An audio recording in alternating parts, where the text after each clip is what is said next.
Grimy game room. Yeah, dude. What is a synonym for room that starts with a G? Gangsta. Wait, That's no. not, what? Yeah. Oh, That sounds good. I granary. like that.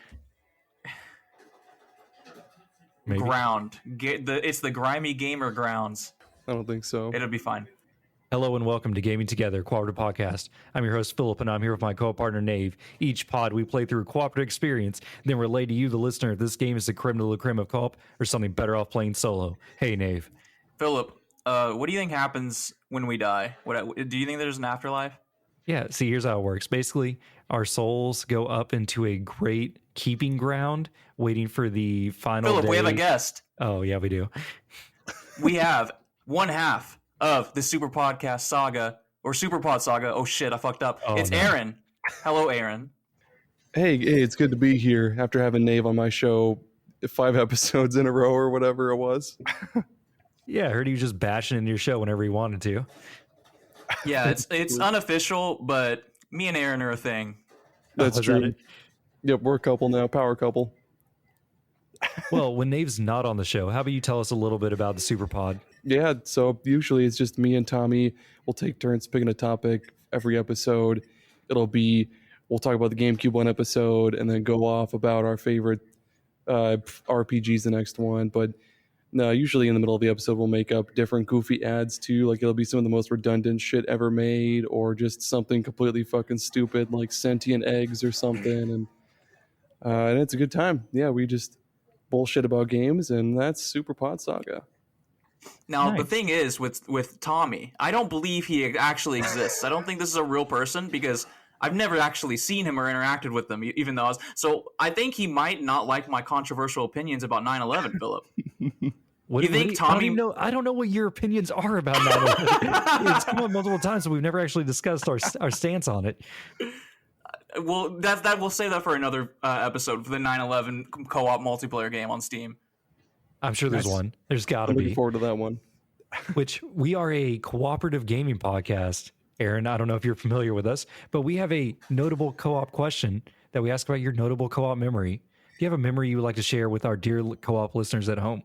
Oh, it's tough to pick just one. There's a lot of really good ones, but I guess I would say, and I know you just talked about this before we even started recording, but the original Gears of War, me and an old buddy of mine, I think maybe a couple months after Gears of War had just come out, we played the absolute piss out of that game, played through it on the medium difficulty and then a hard difficulty, and it's just a great experience every single time. Even if I've played it like fucking 60 times already, I always have fun playing through the original Gears. It's just so fucking good. I mean, some of those set pieces are just insane, even though it's like super early 360, I don't know, like life cycle. Still many of these, like when you go underground or when you're fighting the, what's called the Berserker, the lady one. The Berserker. Is that what it's called? The Berserker? Yeah. It's been so long. And you first get to use the Hammer of Dawn. I'm like, this is incredible. This is what video Yeah, games dude. are. And he goes, Berserker! So good. Oh, and then oh my gosh, and the Brumaks, dude, they have like those little Gatling turret shits installed on them, and I forgot what the fuck else the Brumak has on it, but those fuckers are Giant just rockets roly. for a backpack. Yeah, there we Rocket go. backpack. Oh, All right, I know so what the we Berserker is now. Okay, sorry, go ahead. It's a big naked one. Yeah, that runs. Yep. Yeah, and then it disrespects its surroundings Yeah. every time you make a noise. They all have clothes except for the Berserker. Even the wretches have like little battle armor, I think. Yeah, so they don't get shot. The Berserker, still the die, Berserker is like- clothed with its own armor. It's like a turtle has clothes, technically, right? Technically, yeah. Even the Brumak is like Metal Greymon, dude. It's got the one little booby plate right there. That's The about one it. plate. The one little Well, booby yeah, plate. I mean, it's a. Well, never mind. See, I thought you were going to make a Batman reference about how like the only part of the suit that's bulletproof is the bat symbol in the center because that's what they always aim for whenever it's because it's like distracting in yellow or whatever. It's like why he has a yellow plate in the Well, center. really, I just jumped in the middle of that because I wanted to say a one-liner and I didn't have one queued up, and I was like, hopefully, when they stop talking, I'll be able to say something. I had nothing. Damn it. The rare blank shot. Well, speaking of talking about blank, we are a gaming podcast, and let's talk about what we've been playing this week. So, Nave, what have you been playing this week? I wasn't prepared for this, even though this is what happens every single episode. So I beat 2 games last week. No Phillip. way. Yeah, Nice. for fucking sure. I told you I was gonna beat him, so I beat Dead Space. It's fucking sick. Going back for the New Game Plus, absolutely. I'm already on it. I missed a side quest, so I'm a little upset about that. But I'm playing. I went back to old saves to finish that side quest, and since I'm already doing that, I might as well do the infinite money glitch and get all the power nodes and get that achievement for everything. Because whenever you go to the impossible difficulty, which is just hard mode, only you don't get to die. Because if you die, you have to restart. You can't New Game Plus that, I've learned. So the hard way, I've learned that the hard way. And so you can't even bring the stuff anyway. So I'm going to have to grind it out regardless. It doesn't matter. So I'm doing a plasma pistol only, or not plasma pistol. I'm doing the plasma cutter only run on normal and cheating, obviously. And so I also beat Hi-Fi Rush, which, man, dude, amazing. Just indeed. Yeah, have you? So you played it, Aaron? Yeah, I played it pretty good, but I haven't beaten it yet. I keep getting distracted, but it is good. It's good. Oh, it's amazing. So Hi-Fi Rush is very controversial, not because it's bad, but because people fucking suck at this game on the internet, Phillip. What is going on with people in these rhythm games? Is this a scoring situation where the internet's just wrong and the game is good? Yeah, or Metal Hellsinger. Well, everyone I recommended Metal Hellsinger to, they're like, this game's fucking really hard. And I'm like, what are you talking about? Just shoot on the beat. How hard is it? Your headphones on. I don't know. Playing with like a podcast playing in the background. Dude, turns out a lot of people just don't have rhythm. I think I'm just gifted. Because I beat the entire game. I only have one encounter where I got a B. Every single thing else, almost all of them are S's, and then the rest of them are A's, and I got 1 B. And people are talking about, man, I got a D on the just timing, and I just can't get the timing down. I'm like, just fucking do it. I don't understand. Well, is this a timing thing or is it like a combo thing? If it's like Devil May Cry, because I'm dookie at Devil May Cry, I get like D rank every fight in Devil May Cry, but I win. It is a Devil May Cry type of game, but since everything's on the beat, it makes it so much more digestible for me, at least. I guess it just overcomplicates things for people who just want to mash the button as fast as possible. You can't do that. You gotta be like X, Y, and X, X. You know what I mean? You have to do that, but everyone attacks on the beat, so you always know when to block or dash. You always do. And so the game scores you on score, which is how much like different combos you're using, then the time which takes to do the combat, and then the just timing, which is how much you're on the beat. And so you can kind of get like an A on one of them as long as you S the other two, and you'll get an S. But I don't know. I don't think the game's that hard. So I played it on normal, and I really should have played it on the hardest difficulty right out the gate, because I'm gonna have to redo the game anyway. And this is also a game that the achievements don't stack. So it's a Guitar Hero 2 situation where you have to go back and beat it on easy and beat it on normal and shit. Makes me very upsetty. But oh well. Otherwise, the game is fucking amazing. I played a little bit of Age of Empires 2, which, Phillip, did you see this got released on consoles? I did see that, and odds are I'm probably just going to play it on PC. No, Phillip. Play this on the console for a little while. It's not better or anything, but it is a completely new game. I don't know if they updated the PC version to have some of the same features that the Xbox version has, but the Xbox version basically has like mods turned on. Like, so you have at your disposal at any time like a bunch of different ratios that you can make your villagers do. So there's like the perfect ratio, which gives you like 10% people work on stone, 25 work on gold, 50 work on food, the rest work on wood, right? And so that saves you from having to like mini click all your units. Absolutely. Around. And so a lot of those things, there's a lot of little tiny quality of life changes. The game is almost a completely new game. And I've only played 2 missions. By the way, there's like 17, 18 campaigns in this game now. I didn't know that shit. So, and co-op campaigns intact, multiplayer's intact, making maps and everything. All that stuff is still there. And I think the achievement list is the same from the PC to the Xbox. So that's a drag as well. But because when I turned it on, I already had 3 achievements. So I assume it's because, But Age of Empires 2, even if you play it on PC, I recommend everyone go and play it on the console just to check it out because it's really interesting how they managed to get everything to fit on the controller. Also, it's nice playing it on the TV if you're someone like me whose computer is very far away from their home entertainment system. Not to mention your computer also runs at 480.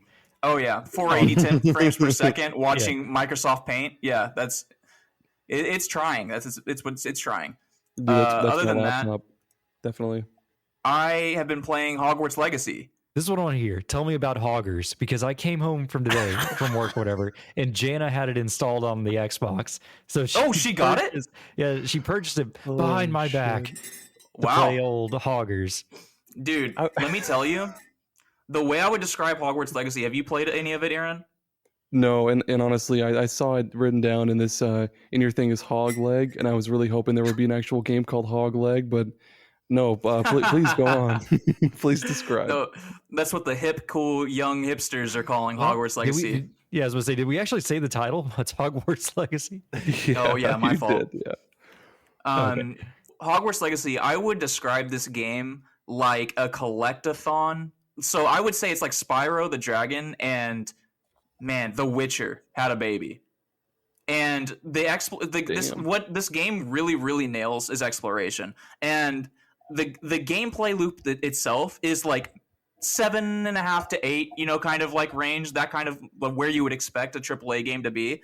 It is an open world game, but the detail, the attention to detail in every single area is so absurd. It's so, especially in the castle itself. The castle's massive. It's so overwhelming when you first get there, but there's so much shit to collect. It's like a Lego game. There's so much shit to collect. There's so many, there's statues that you have to levitate and they give you a paper, or there's little moons you have to collect, but only at night. Oh, and moons? Mario Odyssey? Is this what this is? Ooh, no, man. Kind of. I'm saying it's pretty decent, and I have just been spending my time just wandering around. I was on the missions that I was on by the time I started doing the story missions. It was recommended level 3, and I was level 21. Oh god, these levels give you talent points. I didn't know that. I was level 26 when I unlocked the ability to use talent points, which I didn't know existed, and so I had 24 talent points just waiting. And I was like, I could have been so much stronger in all of these combat scenarios. I could have been doing things. Well, you did a level 1 run of the Harry Potter game. Yeah, absolutely. It's like Breath of the Wild going straight to Ganondorf, for real though. I fight Ganondorf with only a stick. The fucking map is insanely big. It is like the size of Massachusetts, dude. The game is big. It's 77 gigs. Well, this is what I'm saying. Really? I was wandering around. It is way more than just Hogwarts. Okay, so everything outside of Hogwarts is kind of just open, desolate. It's forests and stuff. There's some shit going on every now and then. But I was wandering around on foot for a while until someone was like, "Hey, you get a broom." I was like, "God damn it!" I've been wandering around on foot on the grounds outside. Because they were at the very beginning. At the very beginning, they're like, Quidditch is canceled. There's no Quidditch this year. And so I was like, oh, I guess we just don't get a broom. And so I just continued about my way for hours. But it's interesting because I've been talking to Jana because you've been playing this game every day. Oh, and I'm like, man, Nave must really like this game because for one, Nave does not play games that he doesn't like. He's not me. He will not put up with any trash in a game, and he will just uninstall and just move on with his life. So for you to actually spend some point, and you're not even a Harry Potter fan.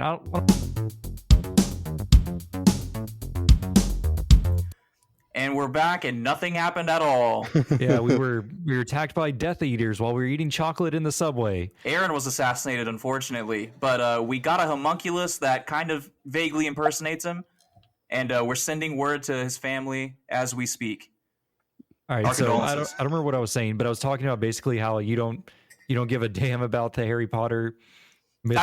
I don't give a shit. I really like the first movie. The first movie has a warm spot in my heart. Oh man, the first movie was one of the worst ones. It's so cute and adorable. It's so whimsical. That's what I like.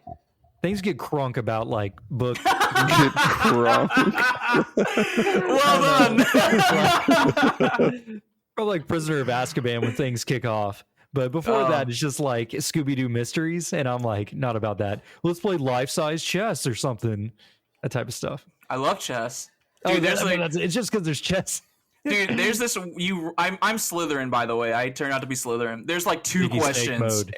There's like two questions. All right, it's very obvious what you get to basically pick what house you want to be in. Oh, by the way, you can link. There's like a WB fan site where you can do a big extensive thing and like get your house and Patronus and shit like that. That way, you can link that account to Hogwarts Legacy WB account, whatever, and it will do the sorting hat through that instead.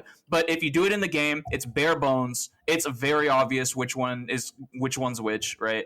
But oh, what was I saying? Oh, so I was in Slytherin house and I was talking to this lady who was standing next to these people playing chess, and she's like, "I wouldn't make that move if I were you. You're gonna lose." And then he loses, and then so yada yada yada. The dialogue's over, and I look at the chessboard and I'm like, this guy's a fucking idiot. He has no idea how to play chess. He's obviously about to get checkmated. Like, what could have happened? Like, what a dum-dum.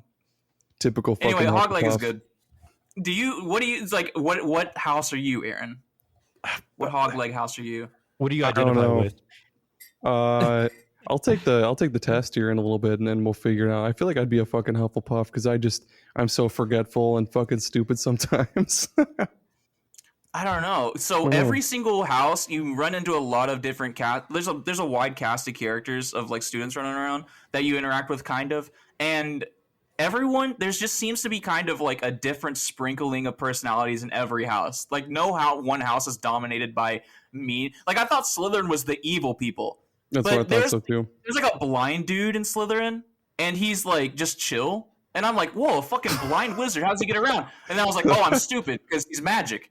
He's magic. Why wouldn't he be able to get around? But the whole time after I met him, I'm walking around like, look at these stairs. They're like slanted and curly. This is a horrible environment for this blind man to be in. It's not handicap accessible at all. I Are you know, man. implying In the 1800s. Are you implying that blind people can't be evil? I'm sure there's some pretty bad blind people out there. Oh, I gotta maybe think he it's is evil. I'm not that far in the game, so. He's like, There's I got can't to be see like you, a but Disney villain that's blind.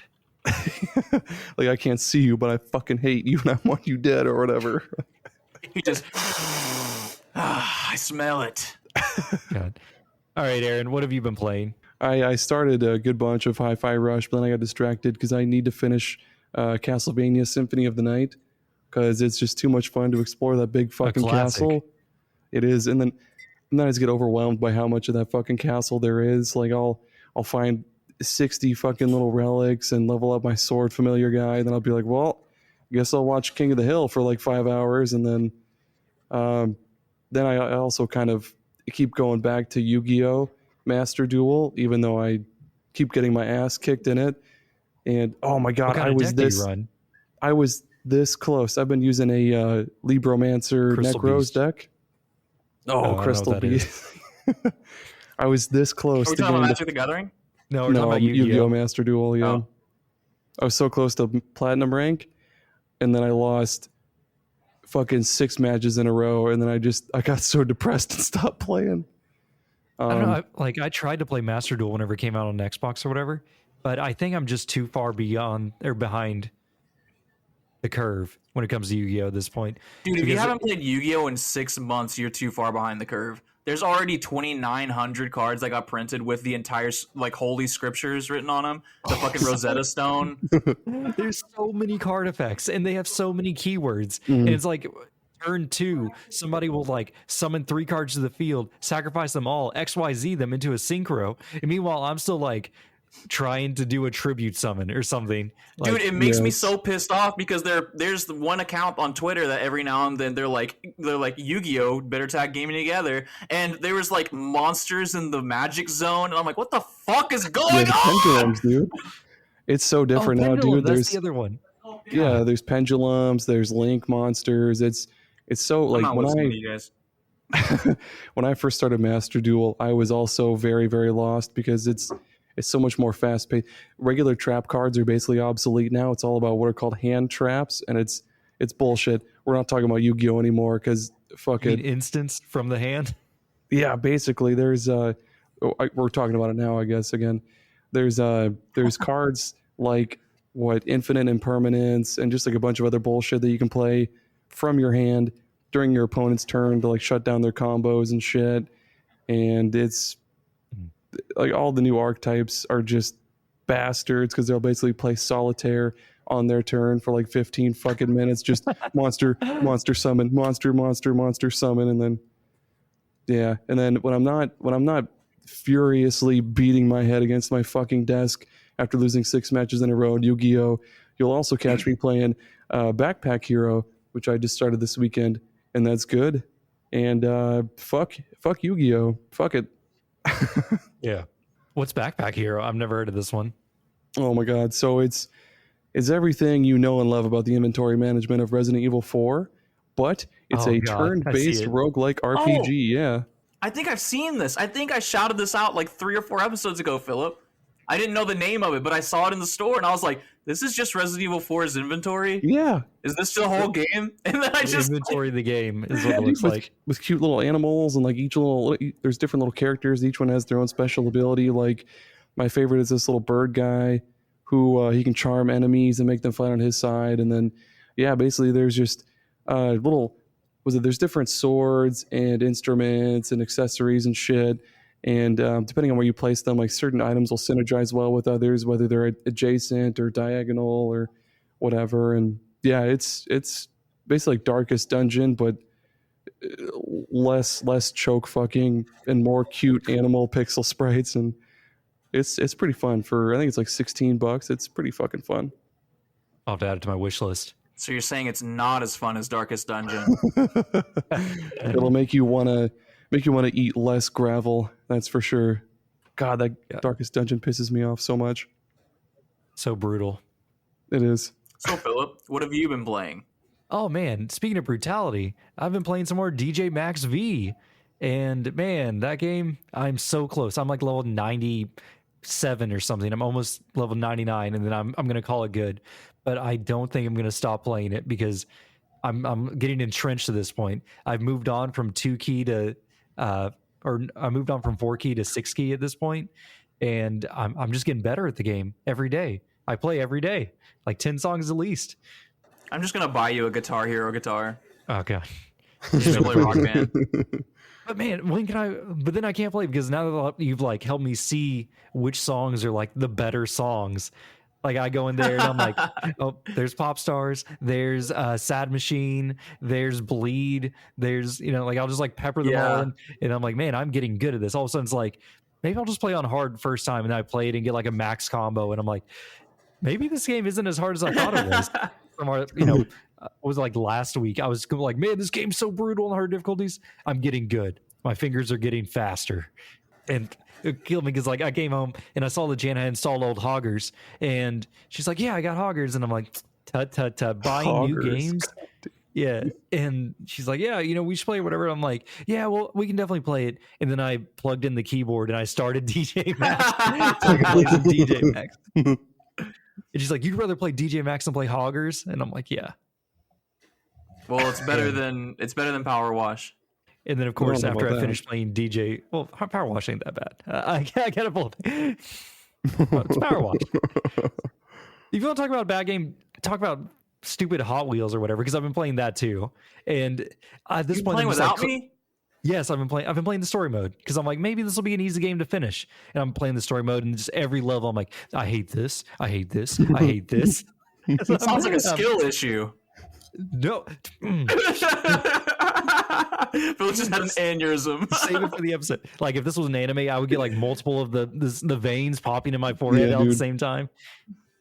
God, and I would turn red as well.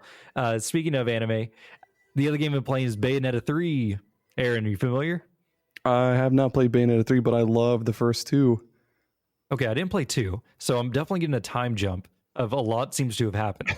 But 3 is like really good. Like 3 is a prequel. Impressed. 3 is no, it's not. Yeah, it is. 3 is a pre. No, it's not. Happens 50 years before the first one. No, it doesn't. Why would I lie? It can't be a prequel. I have no idea, dude. I don't have a Switch. How would I even know? Like I'm just to a point where okay, I don't want to spoil it, but the game is really good. So much so I really enjoy the amount of like it feels like they threw the budget at this one. They're like, you know what? That's good. The levels are going to be massive. There's going to be like 40 of them. You're going to have like I think it like over at like at least 2 different playable characters that can then transform into at least like 4 different forms that you can also play as. And I'm like, this is a lot of game for them to put in here. You're saying it's the Danganronpa 3 of Bayonetta? I didn't play 2, but yeah, it seems like the first one is a pure experience of just like Devil May Cry action. But the third one is like you have multiple characters you're swapping through. It's like Devil May Cry. What was the one that had multiple characters? Maybe 4? 3? 4 had Nero and 4 Dante. had more than one character? Yeah. 4 had Nero. 4 was Nero, and half of the game is Nero, and the other half you go through the same levels, but as Dante this time. Okay, it's like that, but you don't go through the same levels. Yeah, 3, it was you could play either Dante or Virgil, and I think Virgil had like slightly different levels or something. But it's like that. Did I say Virgil? Yes. You I said meant Nero. Yeah, you said Nero. Oh, okay. I don't know why. I'm whatever. It's the coffee. The only Devil May It's Cry with Spike. for the record It is that the I coffee. finished was, I think it was just the DMC, the not the newest one, but the one I'm referring to. Devil May Cry 5? Whatever the reboot one was. I know what you're talking about. Oh, yeah. no, it's DMC. DMC, You're right. where the one where he like flies naked through the trailer and then like Yeah, a mob dude. lands on his head and he's the like best one. as if Just doing God's work or whatever the fuck. Whatever that bald dude that one says. was really good. And then he gets the mop on his head from the Yeah, that's tornado, it. and he looks like the old Dante. He's like, not in a million years. Yeah, dude. But was a good Bayonetta one. 3 is really good. Oh, and there's like so much music in it too. Like every battle has like a fully vocalized track, like Metal Hellsinger blasting in the background. That's cool as And fuck. it changes based on your characters because one of the characters is a punk rocker, and then you have Bayonetta, who's like more of a she's like a pop idol in this one, more than a burlesque dancer, kind of like Do she they was in have the the first Dead game. Kennedys song? When you play as the pop guy, do you get the Dead Kennedys song where they say the N-word? No, I don't think so. I don't think that one made it in. Are But the Bayonetta 3 is good. what are they called? The Wicked Weaves, like the hair monsters, are those just as badass as they were in like the first game? They make a point of you don't use them, like you still use them in like attacks, but instead you are now have demon slaves that you call through the portals, and you have like there's so many cool ones. You have like a giant spider, you have a choo-choo train, you have a giant train. butterfly demon, of course. Yeah. What is this, Kingdom Hearts 3?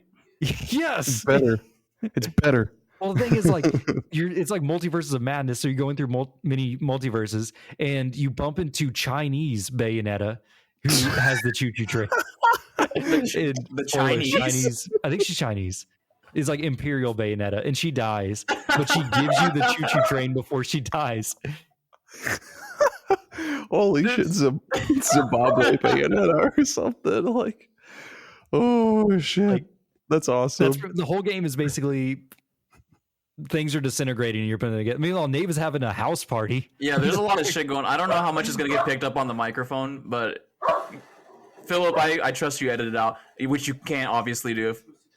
I'm talking. talking, You're talking. yeah. Yeah. All right, moving along. My backlog buster. Finished Resident Evil 5, which we did for this episode. That's number 23. So we'll talk about that in the meat. Spoiler alert. Yeah, we finished the game. Surprise.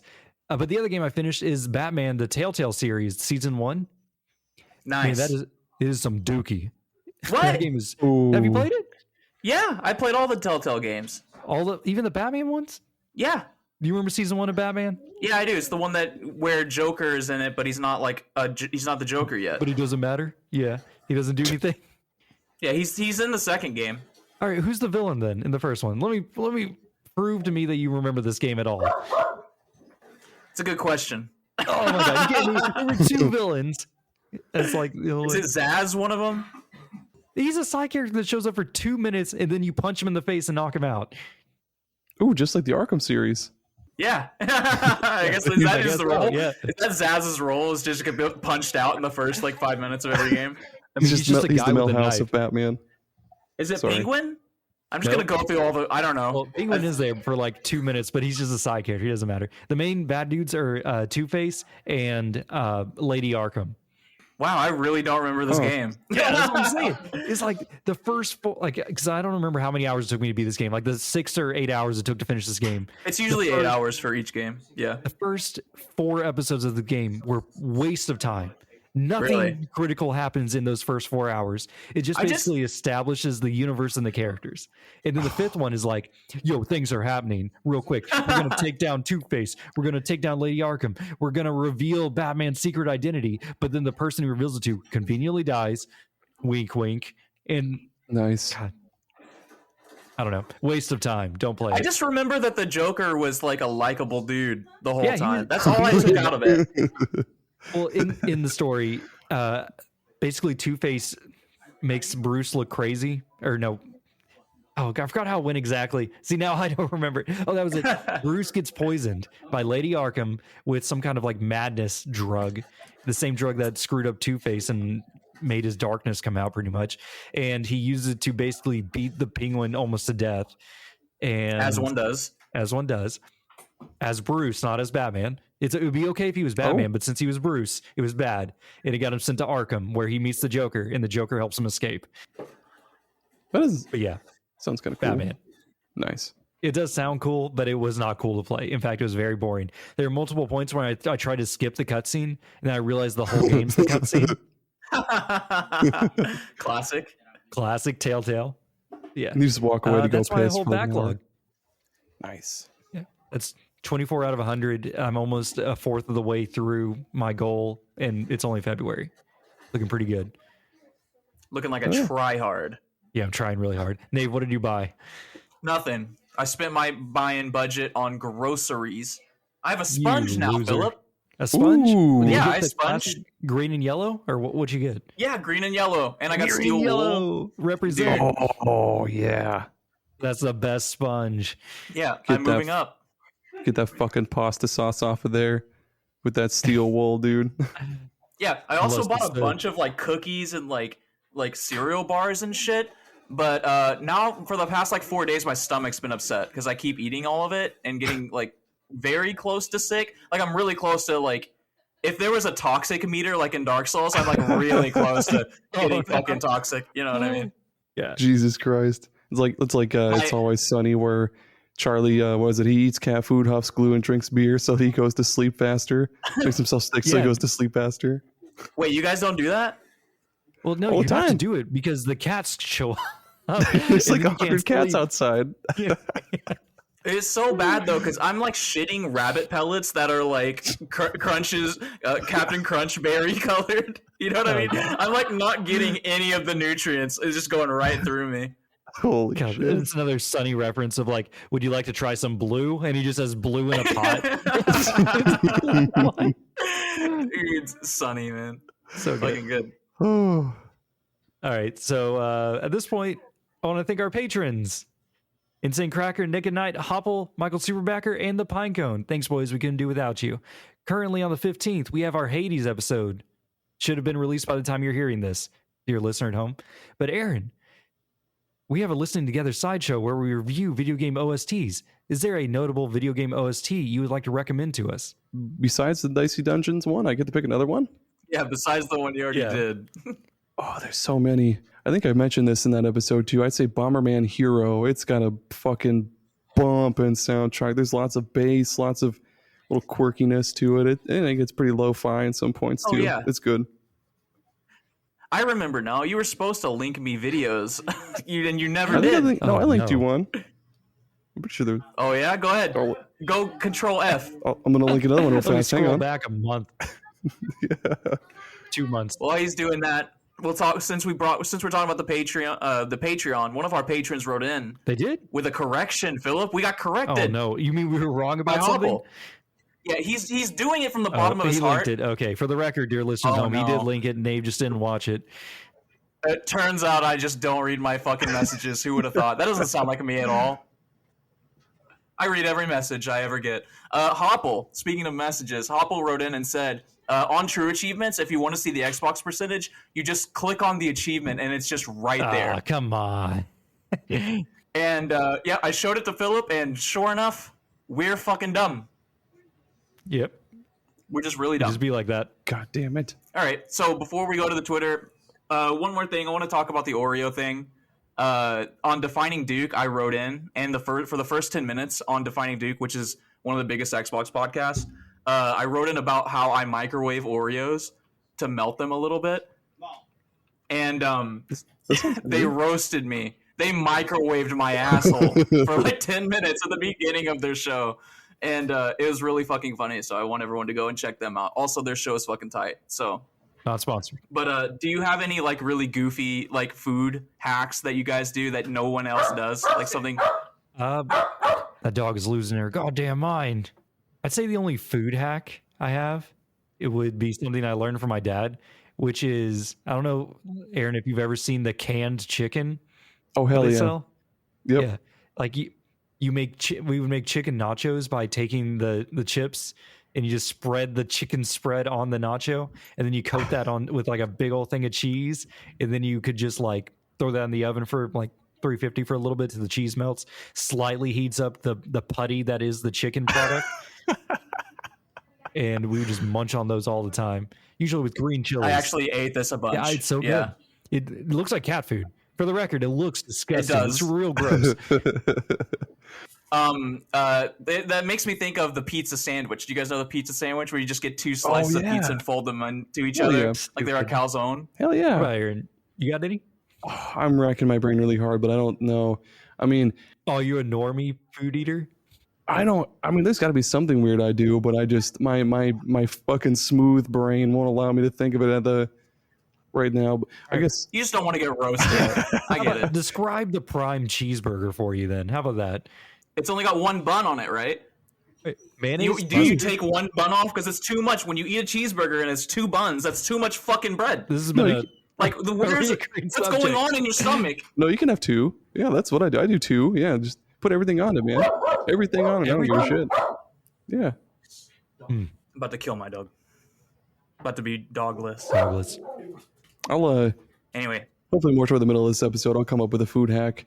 There's got to be something weird that I do. yeah, just Let me- immediately interrupt us the moment Oh yeah. you're like, actually. Actually, I was gonna say, yeah. What about pickles and scrambled eggs are pretty good. That's probably about it. What in the fuck is Yeah, that? if you have- Is pickles and scrambled Yeah, eggs? dude. What kind you of ever pickles tried- are we talking? Are we talking about sweet pickles or like No, dill hell pickles? no. I ain't no spicy sweet pickles pickles. are Are for they the like communists. Yeah, the The cucumber? Yeah, no, the just any kind of dill pickle, just or dill pickle relish, just put it right into your scrambled eggs, maybe with some bacon or something. It's not bad. It's if you're don't have a whole lot of money, all you have is eggs and pickle relish. It's pretty good.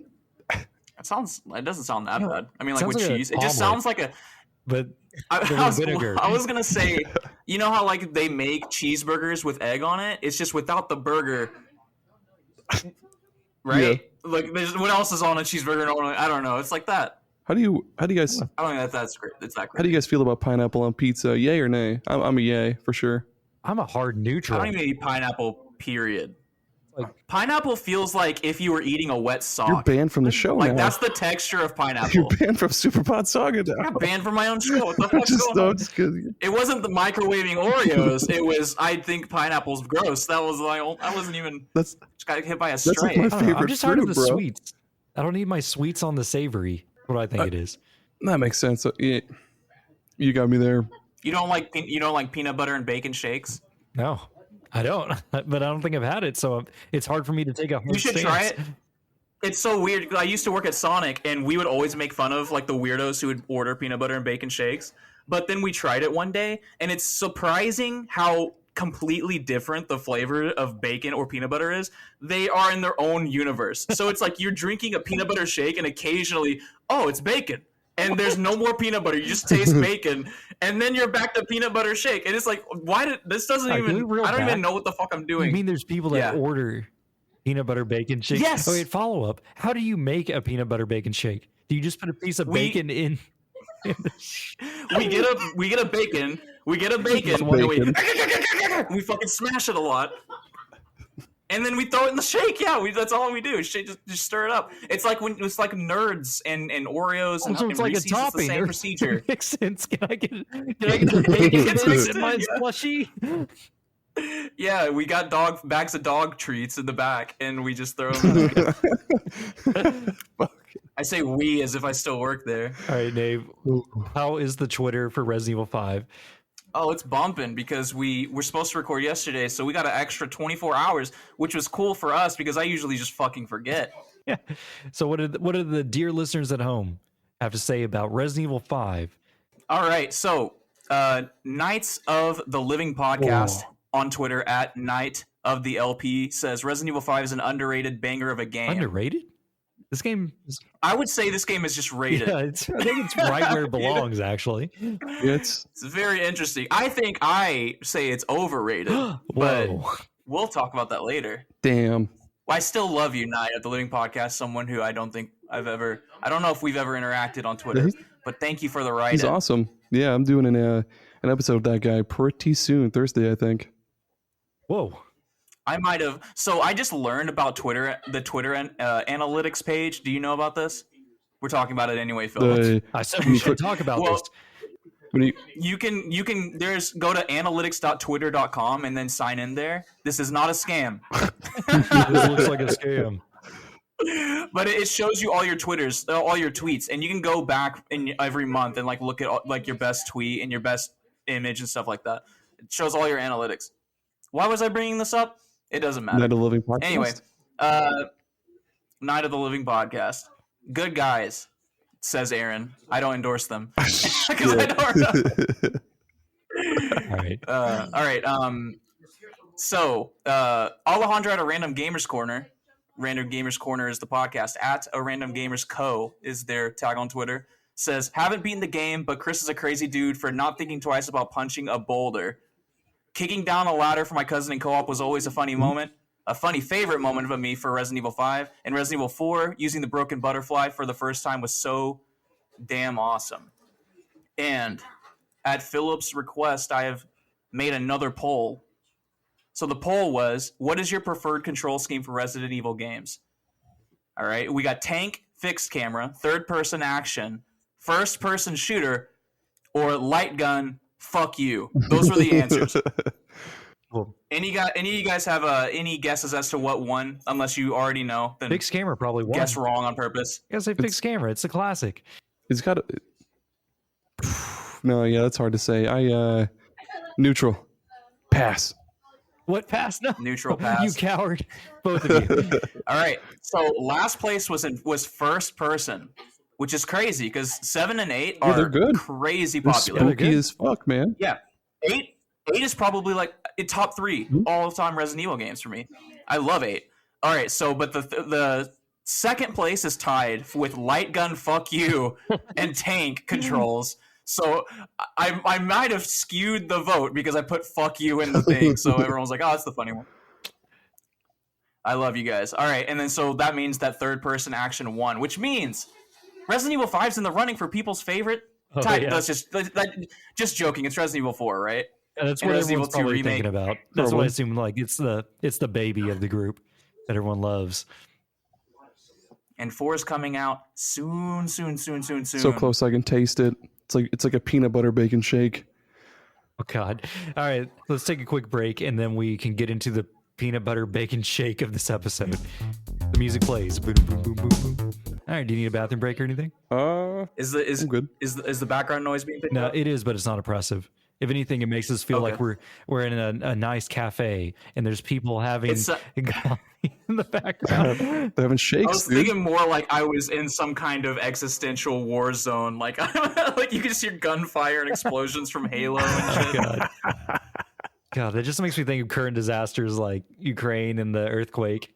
Oh yeah, Wherever the fuck. we like to get very silly and then very serious very fast, like without any warning. Makes you feel like wherever the fuck Dave Jackson is, where they're like blowing that fucking train up or whatever the hell. Did you see that in the? Oh my god, dude, Phillip, did you see this train in Ohio? No, is this a balloon related thing? Dude, it looks like fucking Chernobyl, bro. Yeah, dude. Like there's a plane. There's a picture someone took from a 747, and it's just clouds and one black spot from where the explosion is just permanently. It's like scar tissue on the clouds on the Was atmosphere. it just like Holy a bombing fuck, site? dude. Like they're just bombing on the range? No, it was a train that derailed, and it had a bunch of chemicals. It's like literally the start of Resident Evil.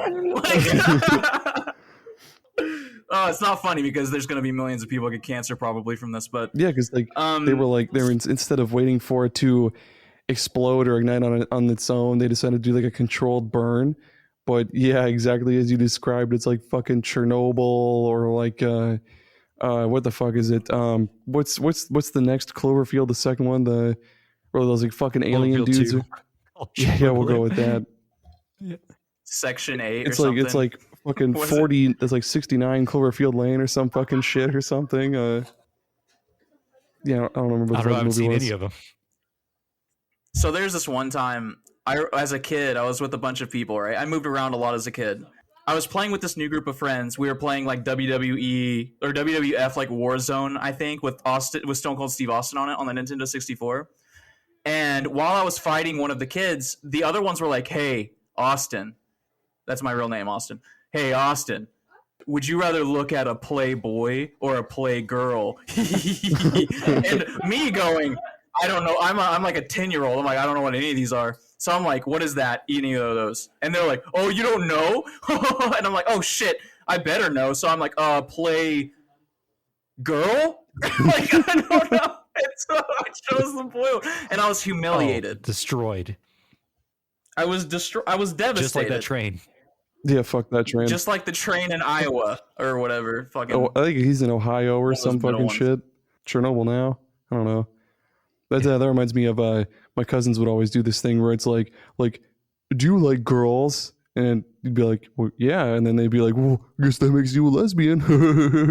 Like, stupid kid. Yeah, that's not how words work. Yeah, I know. We were also like fucking 10 or 5 or whatever. Yeah, of course. I thought so. The classic in my school was, do you like guys? And you go no, and then they go, does your dad know you like guys? And no matter what you say, you like guys. And then you're like, oh, drat damn you! Been foiled yet again. God damn it! This episode is brought to you by middle school poisoning. Oh, there you go. Well, we're just talking. Yeah, you said about poisoning. So at work, I just have like unlimited access to the internet besides all the firewalls and everything restricting my access. And I have access to news sites. And so I read the news a lot. Yeah. And one story I found that was not a headline, but was deep down, was like some kind of nuclear materials, like contractors in Australia had it's like a secured isotope or something that was supposed to be transported on a truck, and it was registered as on the truck when it left, and then it drove for like 4 hours to the site, and then it got there and realized they'd lost the isotope at some point, and it was radioactive. How do you lose it? It fell off the truck. What is this, Half-Life? It fell off the truck and some. What? And it's like small. It's like the size of like a pill. It's very small. That's like the beginning of any. Well, it's just you just gotta drive and look for the hole going down into the earth. Apparently, it's not hot, but it is leaking radiation. It can't be detected with Geiger counters. But it's so small. It's like people are like, this could get caught in the tread of a tire. Next thing you know, it could be just like rolling around the cities somewhere. Dude, we're fucked. It's just crop dusting people with radiation. Pretty much, it could be like it could just be blasting people. Like you have one. This could be like a cursed motorcycle story or something like that. That gets caught in a part of the motorcycle, and you're like, man, I've been riding this motorcycle for really slowly melts my. And then suddenly it's like, why do both of my feet look like elephant's feet? Why are they 7 times the size as normal? Why do both of my sides hurt? For Resident Evil 5, which in Japan is Biohazard. Fun gaming fact that you probably should know about. That's right. That's wild. They couldn't name it that here in the States because of Biohazard, the punk band. Other fun, useless fact. I'm Aaron. So, yeah. Also, the lead singer of Biohazard was killed tragically in a police standoff. Oh, really? That's the coolest way to go out. Rip him, though. That's a cool way to go. That's the way I'd want to go out. No, that was a lie. That was a lie. But the person I'm thinking of is the guy who made the peanut butter jelly time. That guy died in a police standoff. What the fuck? What was he doing? I don't know. It was like a 12-hour police standoff. I think we talked about this, didn't we? It's come up before on the pod at some point. So Resident Evil. Yeah, Resident Evil. That's a real fact. I'm not fucking around this time. Can we just be back? We're back. We're back. Resident Evil 5, a game about saving Africa by killing all the locals and then devastating the largest employer of the region. Poor Africa. Poor Africa. Developed and published by Capcom, released back in September 2009. Store description. Damn. The Umbrella Corporation and its crop of lethal viruses have been destroyed and contained. Now a member of the Bioterrorism Security Assessment Alliance, the BSAA, the Boy Scouts of America, Chris is sent to Africa to investigate a biological agent that is transforming the populace into aggressive and disturbing creatures, joined by another local Boy Scout of America agent, Shiva Alamar.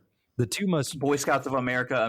the two must work together Right. to solve the truth behind the disturbing events. Steam store, $20. That was a long one. Should have cropped that out a little. You didn't, Phillip. You didn't get any Steam reviews. Dude, I looked, and all of them just say Shiva. Hurry! Come on! Hurry up, Shiva! Come on! Hurry! Because this game features the same call-out system in 6, where you can just press a button and yell at the other player to tell them to hurry up. Yeah, and you don't even, you can just do it at any You don't have to time. be Like, waiting. the B button is the dedicated annoy the shit out of your friend button. Just like RE4, dude. Just wait, follow me, wait, follow me, wait. Exactly. So let's talk about our history or preconceptions with this game. We played this game way back in the day, back when it initially released. I remember going over to JP's house, never playing a Resident Evil before. And he's like, hey, man, we're going to play Resident Evil 5. And meanwhile, I'm like, I remember, seeing somebody play Resident Evil 1. And I'm like, this is going to be weird. How is this going to work co-op? Because I knew what Resident Evil 1 was. And I played it. I'm like, man, this game, the controls are dookie. You have to you can't always aim. You're so slow. You can't stick to cover. This is not Gears of War. This game sucks, but we played the crap out of it. It was so awesome. Oh, and then we watched all the Resident Evil movies because he had them all. And boy, those movies have nothing to do with the games. Red Queen. Yeah, we got into an argument like when we were playing this game because you were like, Jill Valentine is a Resident Evil movie. And I'm like, I've watched that movie so many times. There's no Jill. She's in the second one, Resident Evil Oblivion or whatever it's called. That's which I've never seen. I didn't even know there was more than one. That sounds right. All right, Aaron, what's your history with the game?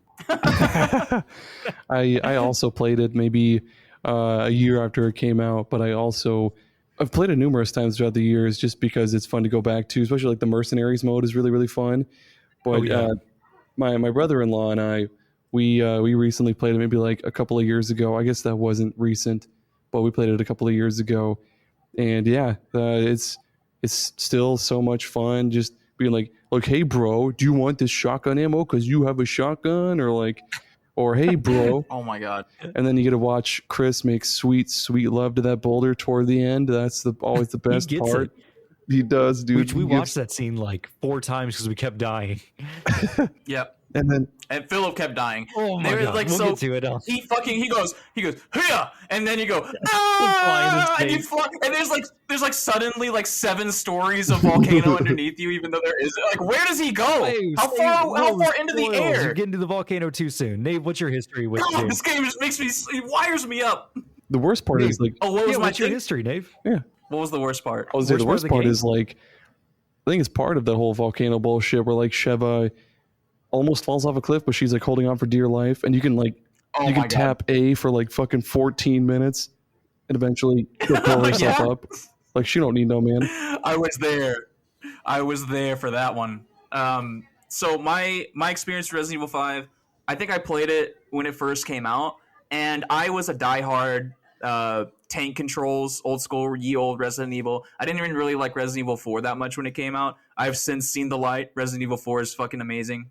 But yeah, so I played this game for probably about half the game. I did it solo, and the NPC that you play with is not terrific, and also the aiming is a lot more untraditional. Especially at this point, Gears of War existed.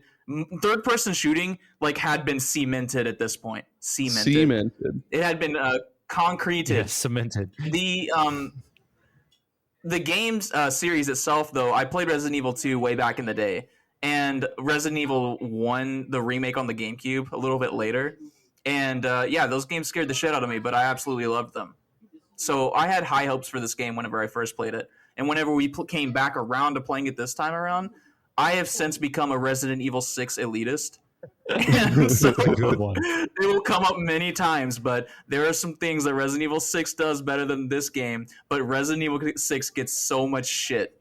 So I'm a white knight for 6. That's because in 6 you can do that dumb fucking thing where you like, what is it? You try to do the dodge roll, but instead you just lay there on the ground and just like move your guns, like just fucking chill there, dude. So cool. It's so funny. It's so funny. You're just laying there, about dude. that.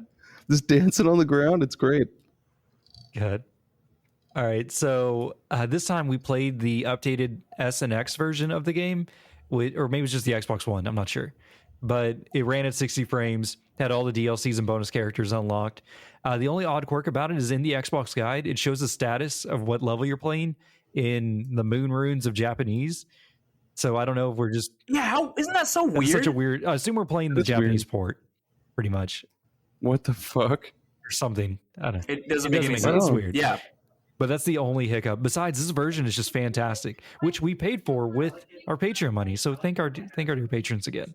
Thanks, patrons. I mean, I owned it. I did not. All right. Thank you, patrons. Discussion points. Some kind of odd or silly things. Are you guys Shiva or Chris mains? Dude, Chris. Well, I guess I guess they're both about the same. They're both pretty cool, but Chris is just a fucking beefy boy, dude. He's a beefy fella. Oh, he's a man. He's Chef Boyardee First of all, Chili Phillip, Mac. it's Sheva, not excuse Shiva. me. Yeah, We've been through this. because I've always said Shiva, and then first thing she does is I'm Sheva Alamar, and everyone's like, I'm like Sheva, what? Spit my coffee all over my screen. You know, like what's going on here? Is everything I know a lie? Yeah, and then we were talking about like where do we know Shiva from? And Philip's like it's a summon from Final Fantasy, and I was like, what? Oh yeah, but that's spelled completely different. I was thinking of Shiva from Mortal Kombat with the double E in the middle. Yes. Yeah, that sounds right. Okay. Odd things. Nave, what about you? Shiva or Chris? I'm indifferent.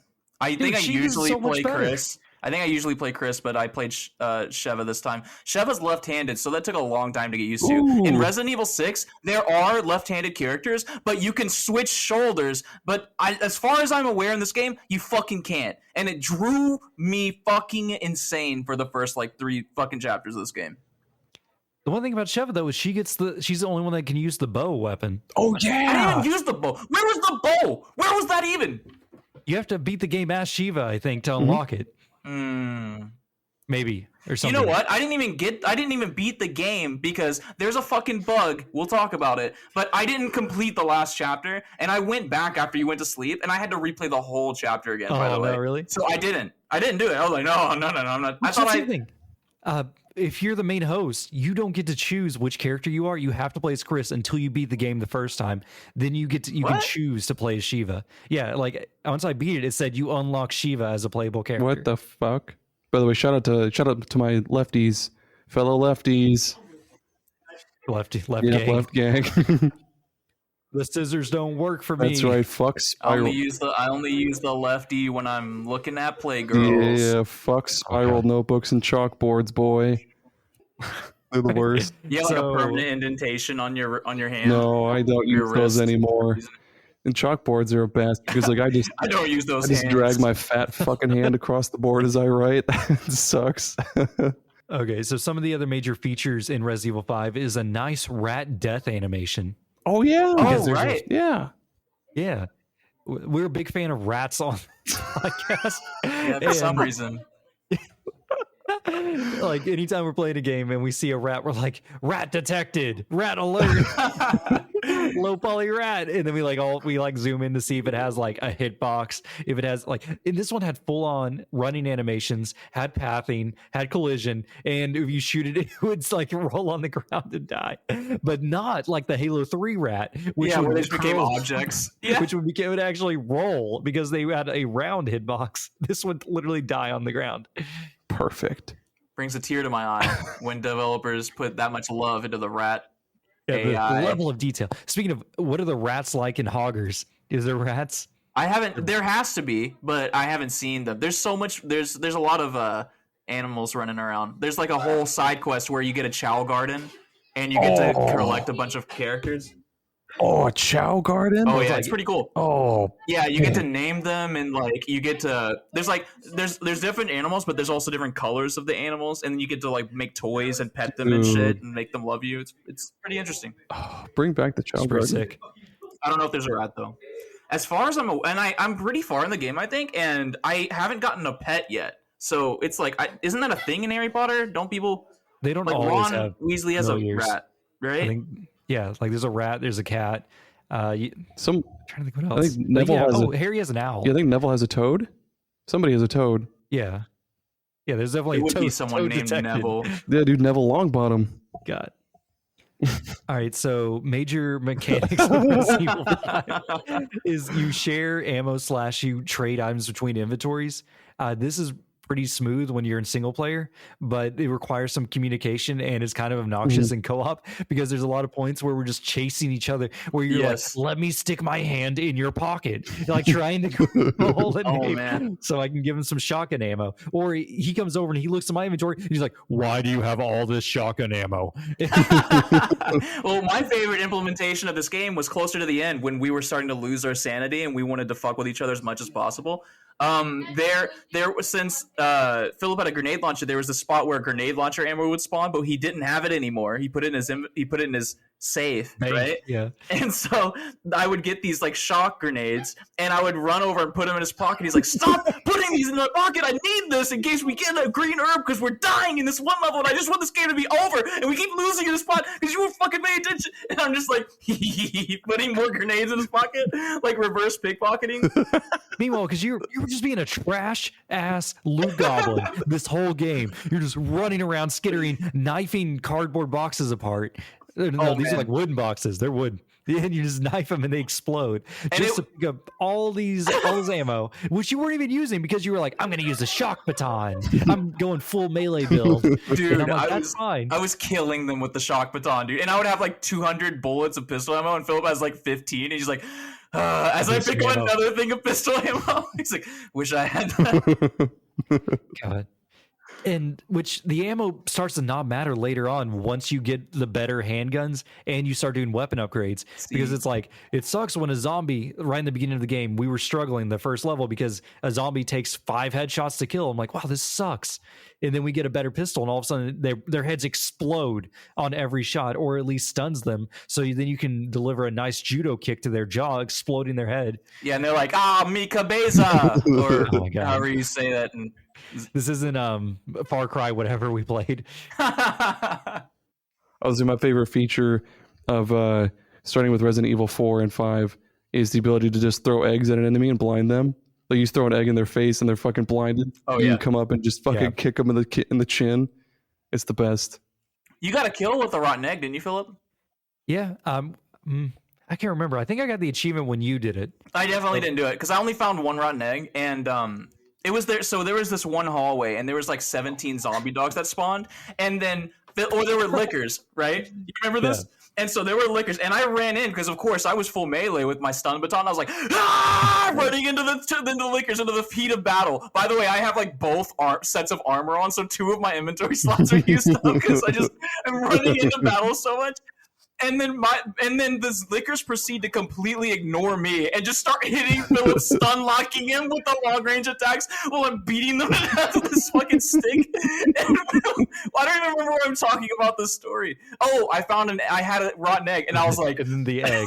I was like, because I stunned one, I was like, finish him, and I threw the egg right over its head. And I was like, Which my whole plan. We talked about how janky the aiming is with the laser sights. There's no laser sights when you're throwing grenades or anything like that. So It's you're terrible. just Or eggs. re-aiming it. You're like, I hope this goes. Yeah, or when you're throwing eggs, I guess. I hope this goes where I want to. And there's so many whiffs with grenades that we've done. It's so bad. You have to really eyeball it. Like, at least in Resident Evil 6, it gives you the little dots like you're playing Worms. You know what I mean? Yeah. You can see where it's going to hit. But then so many times where it's like, you just throw these, and these things got some bounce, and you'll hit the door frame right above you. Back. Oh my god. Do you remember that part with the platform that you have to let me go across? So I'm eating a bologna sandwich, and by bologna sandwich, I mean 2 pieces of bologna with a piece of cheese in the middle because I don't like bread. I'm just eating that.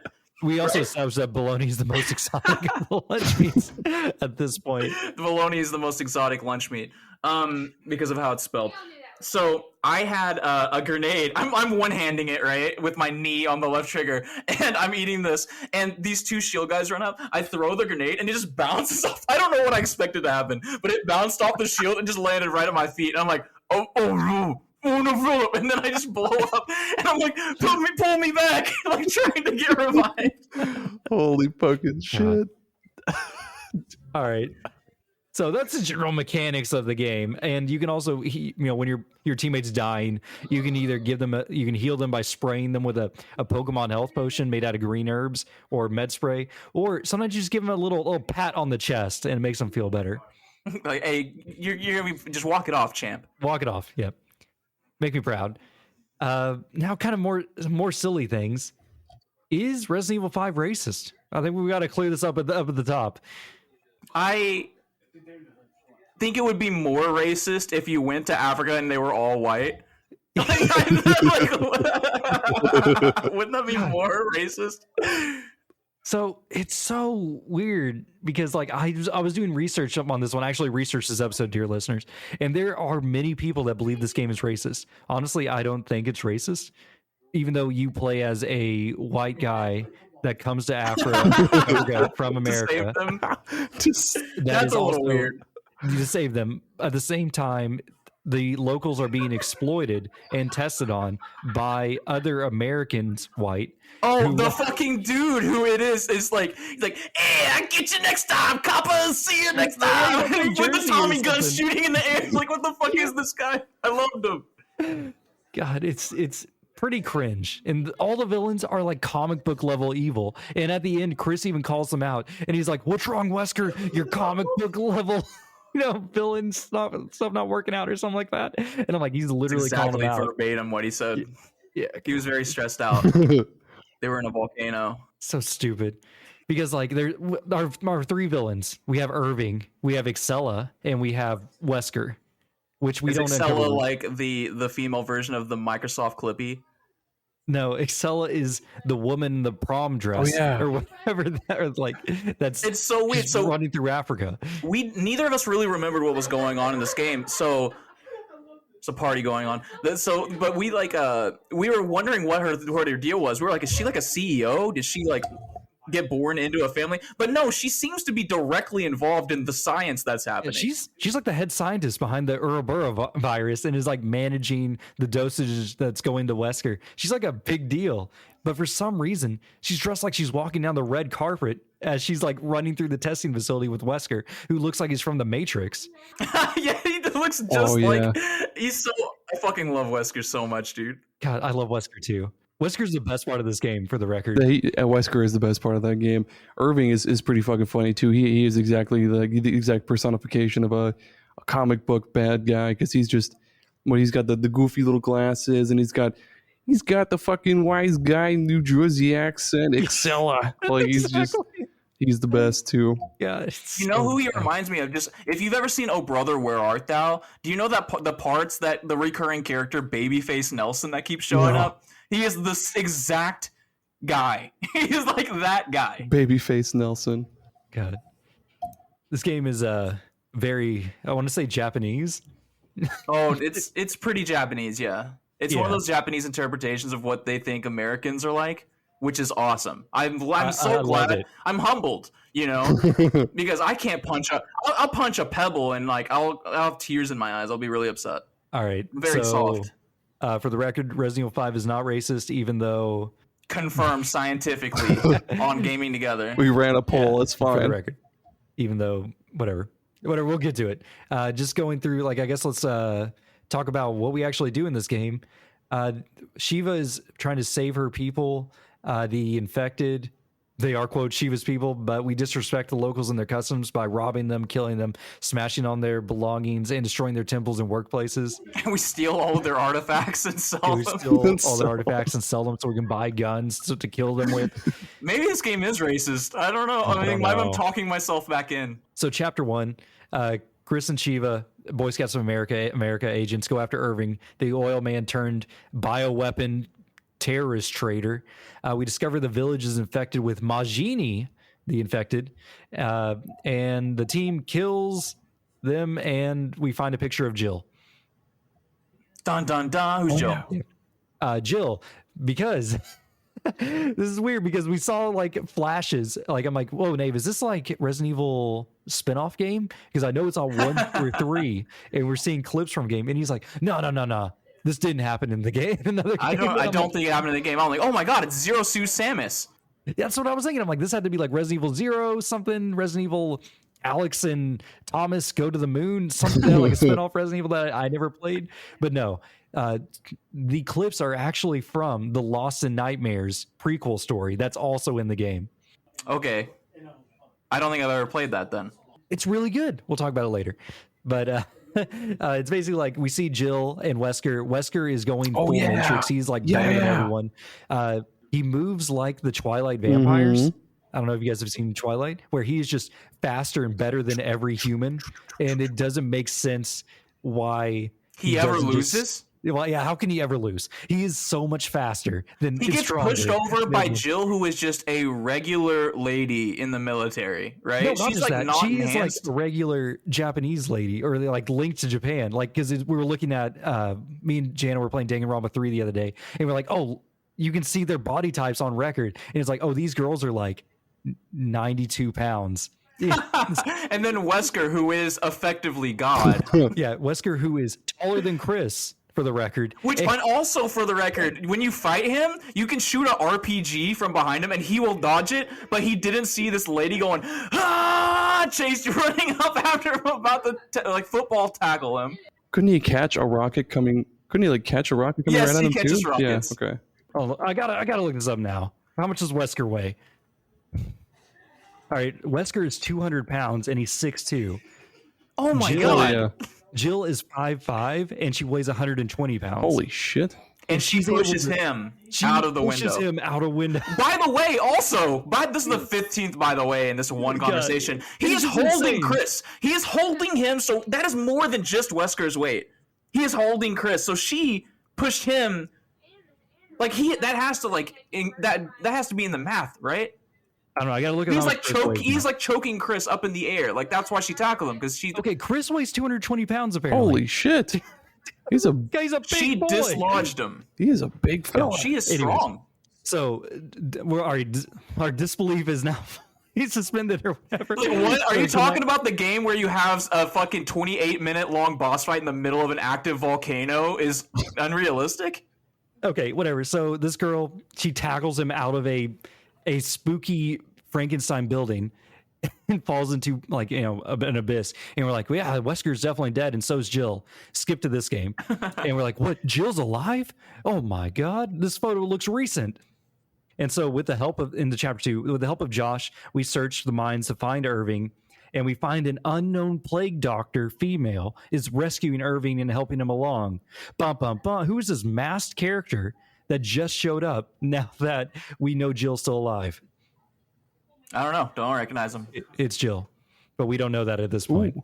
This is where we have a weird segment where we carry a lantern in the cave before we fight a giant bat scorpion. Nice. The bat scorpion is a recurring villain. Yes, and he has an in-lore name called Popo Kimiriro. Is that the English name?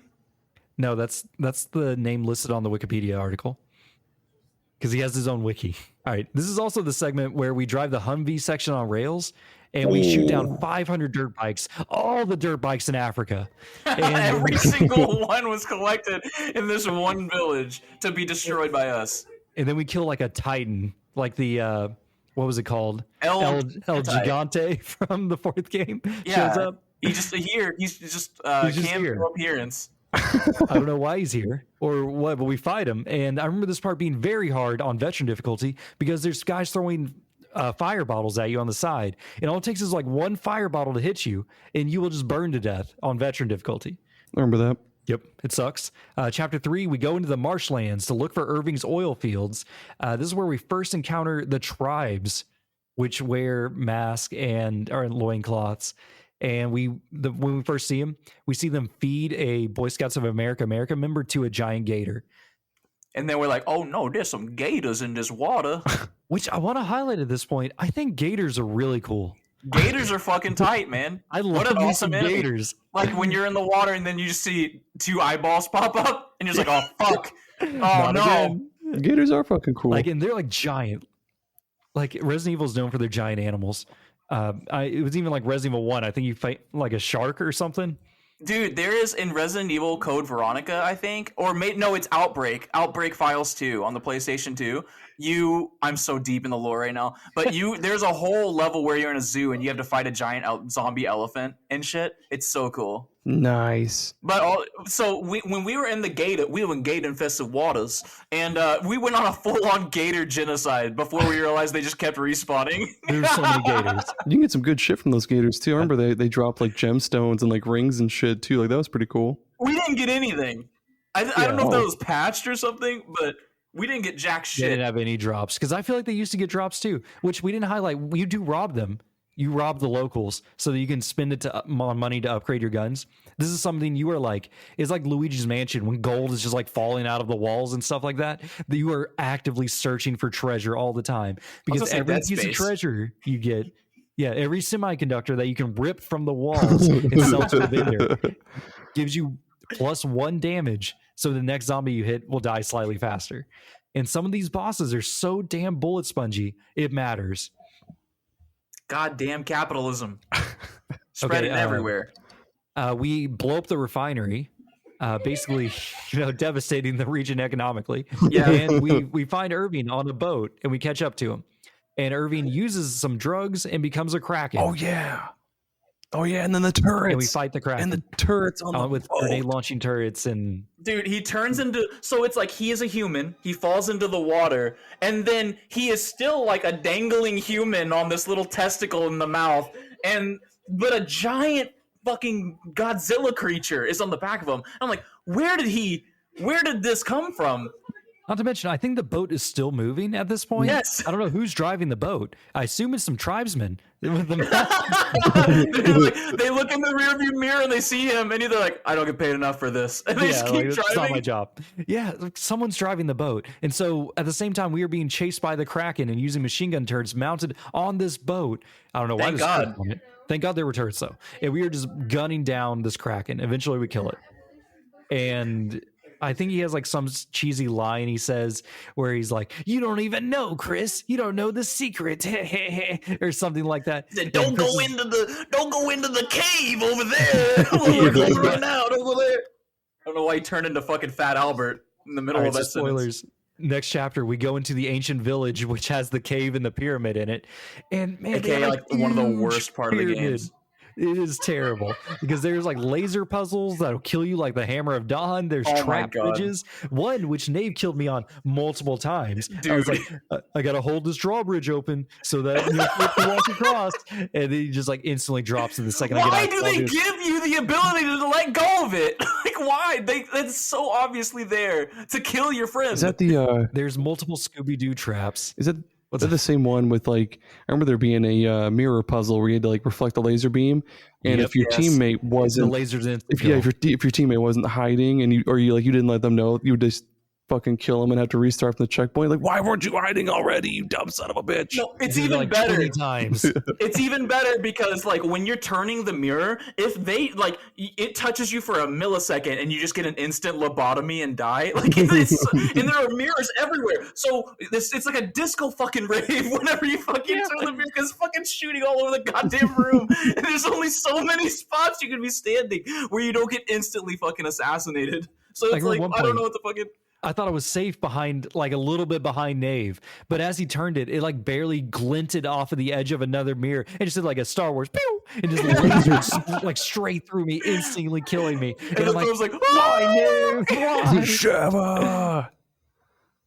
All right, so here a bunch of ammo boxes are actually filled with snakes because thank God there are ammo boxes in this ancient temple that we are also robbing and destroying as we are running through it. God.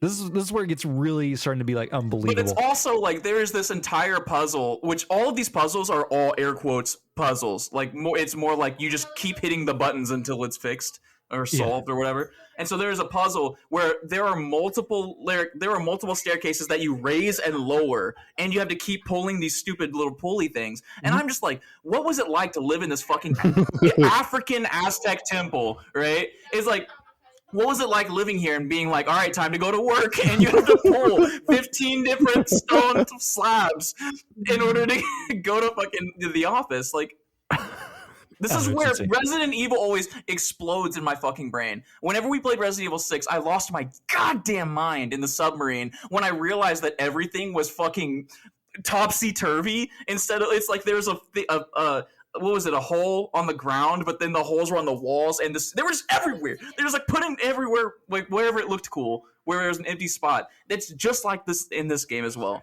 Like, there's just so much shit that doesn't make sense whenever you start just very vaguely scrutinizing it. I don't know, the level design is so good in the early like towns and villages where it's just like rough or Africa town. Like, those look really good, and you like kind of double back, and like there's intricate interweaving sections where we get separated when you have to like jump up on top of a tower or go through like another building while I provide sniper support. That's really cool. And then you get to these parts with these air quotes puzzles where it's literally walk across the room and push the next button that it highlights for you after you push the last button. Oh god, it's obnoxious, and I enjoyed it. I think it's a lot of fun. This is where we fight some of the silliest enemies. Like, the enemies go like, oh yeah, and then like, they have they're giants with like masks. Yeah, the giant wooden masks. And their mask is bulletproof, so you can't even headshot them. So they are just bullet sponges where you just have to shoot them in the chest. What about the guys that walk to you slowly with shields, but then you shoot the shield once with the weakest gun, and the shield just goes and just fucking explodes? They have wooden shields, that you just blow away. Like, oh, spooky. Or there's this one part where there was these alleyways, right? And there were these guys, what is the use of this? But they have giant discs that reflect the rays of the sun from God himself and just destroy like a Death Star run. And like, I died from this so many times. I don't know why you died, Nave. It is timed out. They give you so much time. They are super generous with their time. It'll like fire the laser and it's like, don't go for the next 5 seconds. It's making a lot noise every time. And meanwhile, Nave's like, I can make it. And I'm like, no, Nave, no. Shiva, no. Shiva, stop. That's the thing, too, because Phil would be like, wait, don't do it. And I'd be like, huh? And I turn around and get fucking blasted by God. Oh, God. All right, so after we go through this temple, we realize it is connected to a giant underground umbrella lab. Ooh.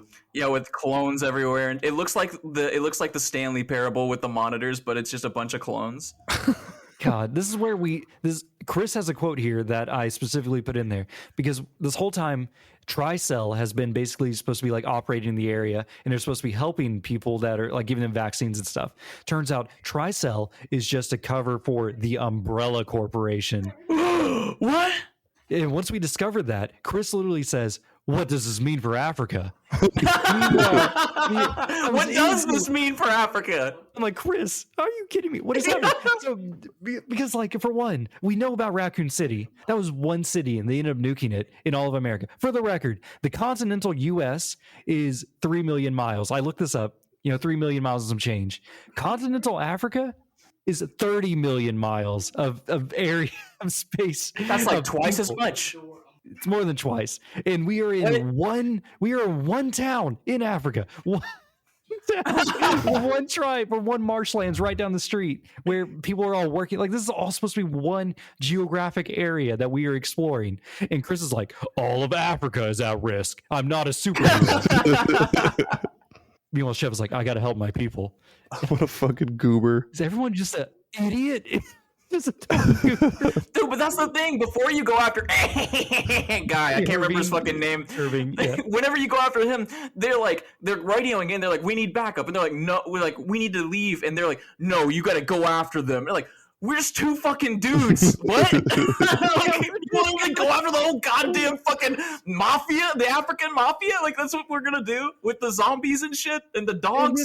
Oh, I forgot what point, but at one point, basically everyone dies except for Josh. And I love Josh. They're like, there's no more backup. We need to get out of here. And at one point, Chris is like, I'm going rogue. I think Jill's still out there and I need more answers. And she was like, I can't let you go alone. And I'm like, wait, what is happening now? Like, why are we going on? Like, do we think Jill's here? Because we have evidence, but we know. Oh God, you don't know for sure. It could be a clone. Cloning exists at this point, right? Or am I getting 6 confused? Am I wrapping 6 up? Cloning does exist at this point because I think Wesker is a clone, maybe, or a genetic modified something like that. Yes. Yes. Anyways. Yes, perfect. We find this is where we meet Excella, where she just comes on the radio and talks trash to Chris every once in a while. Like, oh, my sweet little Chris, you don't know what's going on at all, do you? And he's like, tell me what's going on. And she's like, maybe you should leave. And then she cuts off. And I'm like, what was that radio conversation for? You think maybe it's lost in translation? Maybe there's some real juicy convo in there, but they thought it was too delicate for Americans. I bet not. There's nothing there. Maybe. Which I looked, I'm like, man, I wonder if there is Japanese settings for this since we were playing like the updated version. There's like no settings for this game. Like, there's like barely subtitle sections. Dude, I love it when a fucking video game has a settings menu and then you see video, you go to video and it's like brightness and that's it. And you're like, oh, cool. And then you go to sound and it is like master sound and nothing else. And I'm like, great. Like, thanks. That's a fucking PS2 game, dude. That's all they had. That's all they had. All right, so Excella, we've already highlighted. She is dressed like she is going down the red carpet, high heels with her skimpy dress, and she's like giving doses to Wesker with the virus she developed, and that's what giving him superpowers, even though he had superpowers before this point. Now he's got double superpowers. Yeah, squared.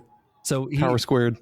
Yeah. So Wesker is talking this big game about reshaping the Earth and changing the world, and we get to a point where Wesker leaves her behind, I think. I don't remember why, but Wesker he's like, I'm out. And he just Matrix runs away, like knife hands, like he does. He just goes super fast. And she's like, no. Naruto fucking runs. He's like, Wesker, we were supposed to change the world together. And then she's like, I know what I need to do. And then she drugs herself with the Ouroboros virus and she becomes her own Kraken. Only this one's like more octopus and less Kraken. I don't know how to describe what this creature is. Like, I don't even remember. Doesn't it like it stays in the same one spot the entire time, doesn't it? Because like with Irving, he would go from like this side of the boat to the very end, and then to this side. But she just stays in that one ass spot the whole ass time, or some shit. I think. And she makes giant balloons. Yeah, I remember now. This is where we need to talk about a really serious problem, but it's actually like in the player's benefit, where this game has some serious desync issues, like really bad, where it would happen multiple times for us. And I think it might be exclusive to these newer versions of the game because I don't ever remember this kind of thing happening on the 360.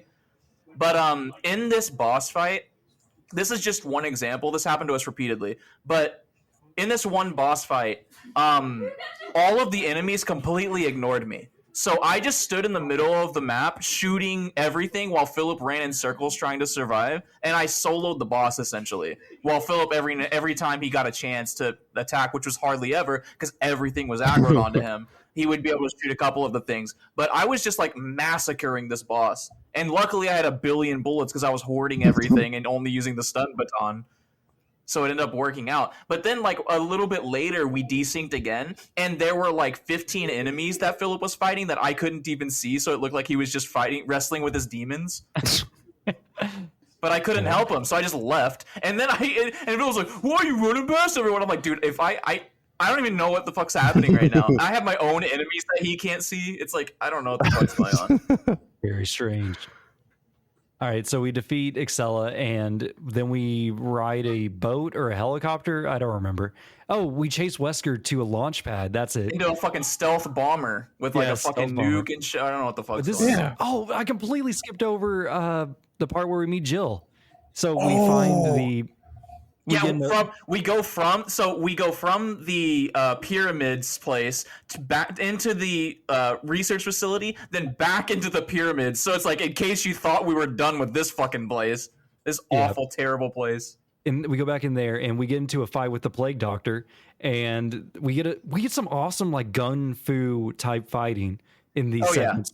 It is really well like dance choreographed. Yeah, dude. Where these fights between Jill and Chris and Wesker, they're just going at it. Like, it looks really good. It looks good by modern day standards. It's like some Bayonetta type moves. But eventually leg we like sweep. What's we knock her mask off. what's that one movie? What's up? Equilibrium, where they have like what's called, I think it's like gun fu or some shit like that, or like it's an actual. I can't even say that word. Oh, what is it? Gun fu? Yeah. I'm looking up the movie. No, equilibrium. Is it gun fu? But now the joke's ruined. I figured that's what you call it. It's like kung fu with guns because they're like fist fighting Like each other and John they have Woo guns in shit, their like hands at the same time. Stranglehold.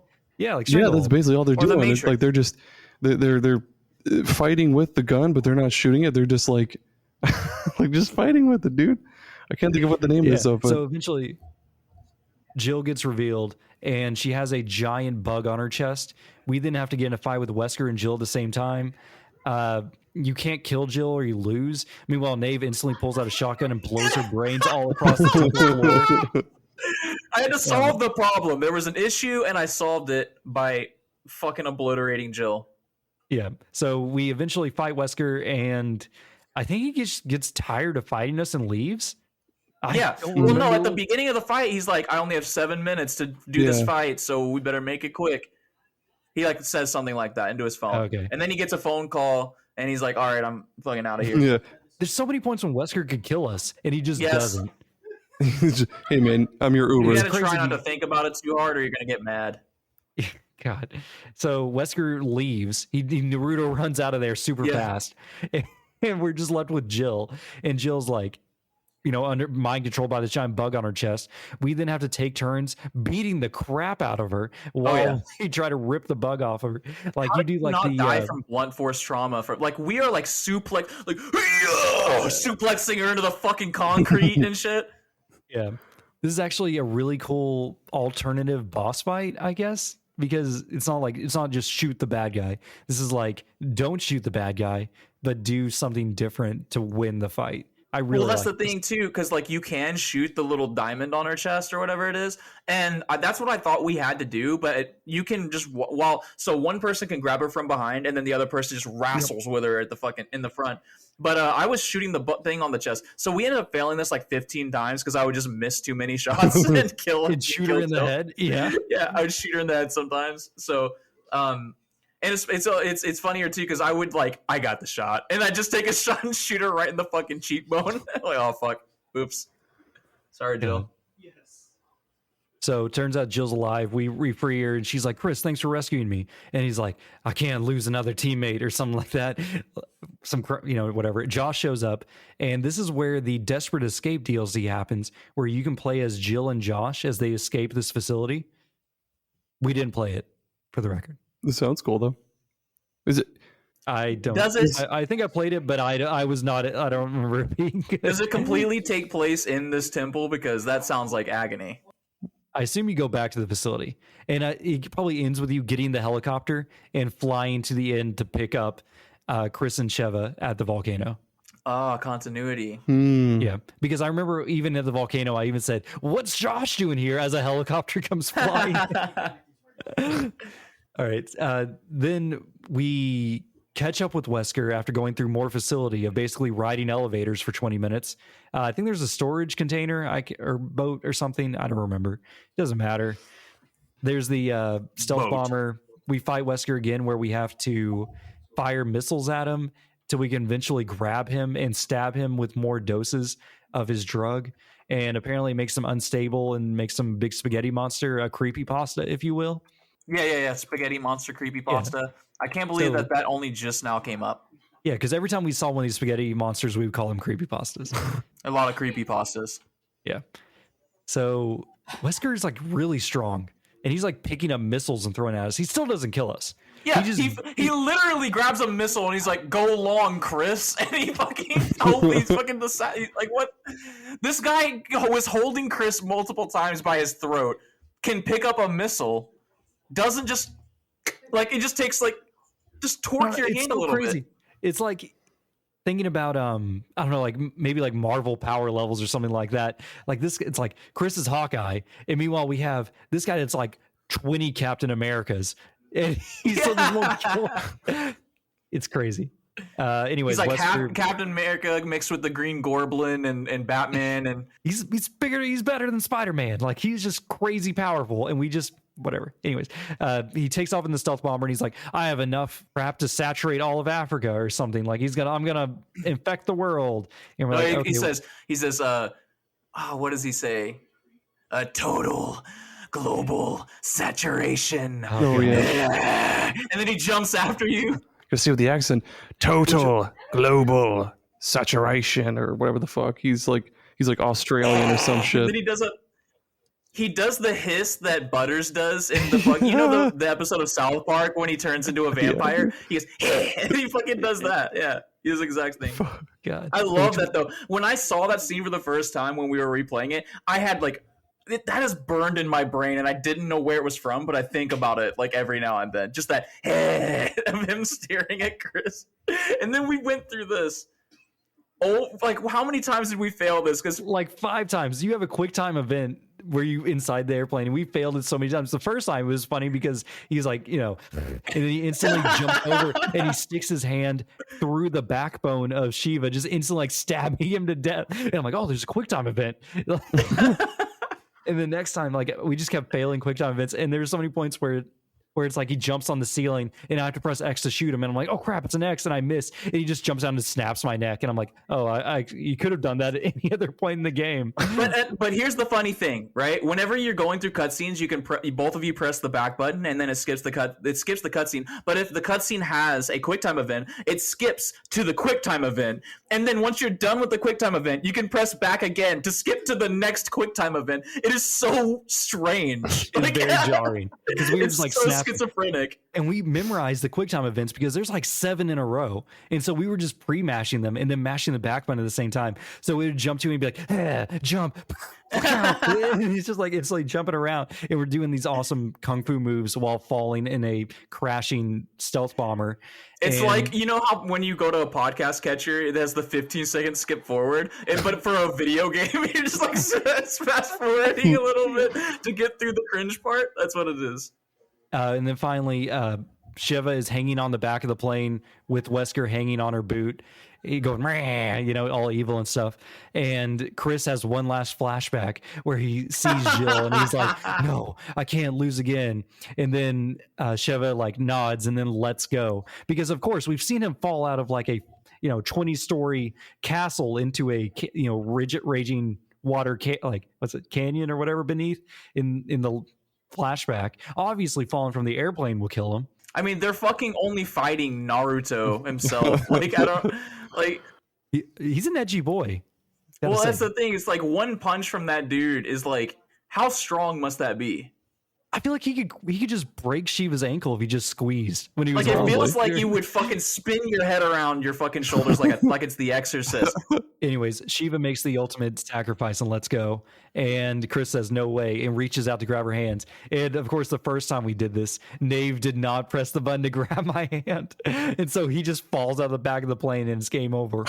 Game over. And then at that point, Nave disconnected. No. Right? It did. We went through this like 3 times, and I disconnected every time. Oh yeah. So I don't know what it is about that one scene where Shiva's falling. I disconnected every single time, and so because of that, I didn't get. What I was talking about before. I didn't get the achievement for beating the game because I have to beat the last level still. Damn. All right. So we land in a volcano, surviving the crash somehow, I guess. Wesker is now full on. He looks like Nightmare from Soul Calibur. I've talked about this before, but in a video game or a movie, the safest place you could possibly be is in an aircraft while it's crashing. Because no one ever dies. All those Marines with Master Chief in the first game. Just announce your name to everybody so you become a named character and you won't die. It's true. So, this is where you get insta-death if you get hit by Wesker because you fall into the abyss of the volcano. Yeah, and he's doing this fucking windmill. No, I'm like there's the Hawaiian people that do the fire dances. You know what I mean? Oh, yeah, he's doing that with his fucking tentacle arms, like swinging them around. So stupid. This is where the infamous boulder punching happens because I run all the way to a point and I need to get you across to help me fight, but there's a boulder in the way. and you're over there like struggling basically to pull yourself up and do one pull up. It's horrible. And I have to do this big complicated button combo of punching a boulder, like punching like yeah, Like till it's eventually, Tekken. yeah, pretty much do a full combo on this boulder till it just rolls over into the lava and you're able to jump across it. And the whole time Wesker's doing his like, I'm gonna swing my arms, and if you walk into me, it's not my fault. Like maneuver behind me. What is that? Bob's Burgers? Is that what the reference I is? don't know. It's one of those. But you get over there, and this is where we fight him, and we didn't realize you could defeat him just by walking up behind him and grabbing him and putting him in a full Nelson and doing the Goku Piccolo Raditz combo of Ooh, shoot him in the chest, and he's like, no, then I'll hit you, and he's like, oh well, and shoots him anyways.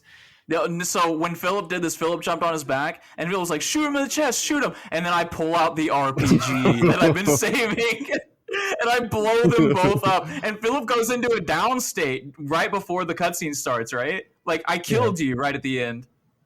So stupid. Then, Wesker's all goopy. We see, was it Josh and Jill? Yeah, they fly in a chopper, and they're like, Chris, get on. And this is the most incredible vertical leap I've ever seen in a 220-pound man as he jumps. This dude has 50 feet springs on the legs, dude. all the way up to this ladder. It's incredible. He climbs up, but as they're climbing, the helicopter gets grabbed, or the rope ladder, I can't remember. It gets grabbed by the tentacle Wesker's grabs it. tentacle. Yeah. And then he starts yelling and seething, like, not so fast, Chris. And then we have to take our rocket launchers and aim it down. And then Chris delivers a faithful quote of "suck on this, Wesker," as he fires an RPG right into his face. And then millions of women around the world orgasmed simultaneously. We blow up Wesker in the volcano and fly away. The Scene. end. Pretty good. And it's literally like you fly into the sunset and the helicopter gets smaller and smaller, and then the credits roll and it's like, ah, the music starts playing and I'm just like, oh god, this fucking game is something. That's something. All right, and then there's the Lost and Nightmares DLC, which is the prequel story. I actually played this without you, Nave, because you were too busy playing Hoggers, and it's really good. I think it's almost better than the main game. Damn it. Maybe we should have. Well, oh well. It's like an actual Resident Evil like horror game. Like it takes place in a spooky mansion, just like the first game, and you're solving obtuse puzzles, such as putting golden revolvers in plaques on the wall and stuff like that. So like Resident Evil Revelations. It's kind of like that. Then at the same time, you like go down like a spooky basement and fight basically not Pyramid Head as he skulks around the dungeons looking for you. Oh, I remember that now. It does a fucking Borderlands intro for him. Definitely not Pyramid Head. All right, so that covers the story and all my meat points. Aaron, do you have any major meat points you wanted to raise, or did I skip over any points in the chapters you wanted to highlight? I think that was pretty much it. I really like the part where Chris, again, he really gives it to that boulder. He makes sweet, sensual love to that boulder. It is a long scene. And if you're cool enough, like with your finger, you can actually get Shiva up without Chris's help. You can actually tap yourself up, and that's it. That's it for me. Phillip made me do that every time. It wouldn't let me jump across the boulder because I thought I had to jump across the boulder to help Sheva, but there was no prompt to jump. Maybe you just weren't looking hard enough. Oh, dude, I had old, spinning blades of death behind me, so maybe I wasn't. Oh, we're speaking of this. Okay, so I want to talk about. Let's go to the final words. I'm about to go on another rant. The music plays, boom, boom, boom, boom, boom, and we're back. Resident Evil 5. I'll take these first final words. Unless you want to highlight whatever you were saying before the break. No, I'm going to go first. All right. Oh, okay. Now, so I've been talking about Resident Evil 5 a lot now, but I want to bring up Resident Evil 6 again. This game gets so much fucking shit. All right. But this game is, I would say that Resident Evil 5 is even more loosey-goosey and bombastic than 6 is. And 6 is just very self-aware. So this 6 has the same, like, kind of, the aiming reticle is a red dot, right? Yeah. Like 6 does this as well. It came from 4, right? But 6 has it perfected because at this point they've had a long time to be able to like fix this shit. In 5, the aiming mechanic is doo butthole poo poo. I hate it. It's so bad, and it's emphasized by it's like bold and italic and like in 57 size font on the fucking Word document. it is a red dot sight, and you're in Africa, and everything is like dark brownish reddish. Oh, yeah. Like it is like impossible to see where you're aiming at all fucking times. If they were going to do something like this, give us the option to make like a blue dot sight. You know what I mean? Like something that we can actually like see on the environment that we're shooting at. I can't tell you how many times I was shooting at like a fucking emblem in the background, and Phillip would stand there over my shoulder and be like, "You missed. You Because missed." I'm the only one. Oh, with a you missed sniper that one. rifle. Yeah, and he has the sniper rifle, and I am but stun baton guy. The game isn't all bad though. If you have somebody that you like playing with, it's an incredibly fun time. If you do play it, I don't recommend like fucking powering it out because this game does get old very fast. I would like, extend it over a couple of days. We beat it in like 2 days.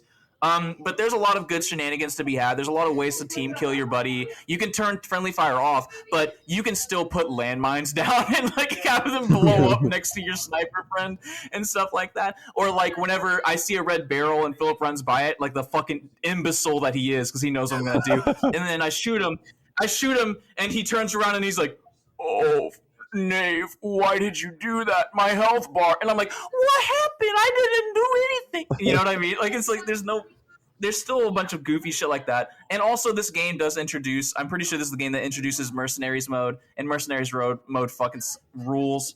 I mean, even though every other iteration is a little bit better, but this is where it began, I'm pretty sure. And it doesn't really change past what is offered here. If you want to get good Resident Evil co-op experience, Resident Evil 5 is a pretty good place to start, and it's only uphill from there whenever you get to 6 because there's a lot more content in 6. It's a lot more of a full package, whereas in this game you're just going to be replaying the main campaign. And the campaign that's there is generally fun. We've been goofing on how nonsensical and stupid it is.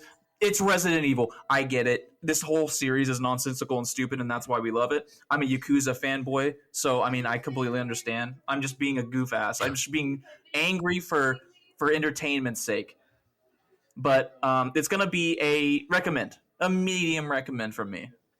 Go play 6 instead. Nice. What about you, Aaron?